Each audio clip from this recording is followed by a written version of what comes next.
तुम्ही पण नवीन खलबत्ता आणलाय, मग नक्कीच या पद्धतीने स्वच्छ करा। नवीन दगडी खलबत्ता आणल्यावर त्याला स्वच्छ धुवून घ्यायचं, म्हणजे त्यावरची धूळ, दगडाची पावडर सगळी साफ होते।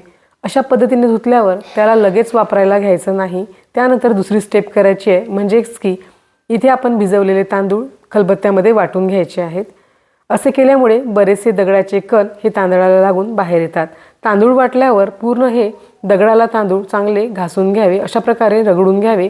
यामुळे दगडाचे कण पूर्ण निघण्यास मदत होते। परत एकदा स्वच्छ धुवून घ्यायचं आहे।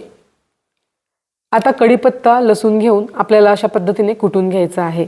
तुम्ही कढीपत्त्याच्या ऐवजी कोथिंबीरच्या काड्या, पालक, बटाट्याच्या साली काही पण घेऊ शकता। आणि कुटून झाल्यावर अशा पद्धतीने आपल्याला पूर्ण खलबत्त्याला रगडून घ्यायचं आहे, घासून घ्यायचं आहे। परत एक वेळा स्वच्छ धुवून घ्यायचं आहे।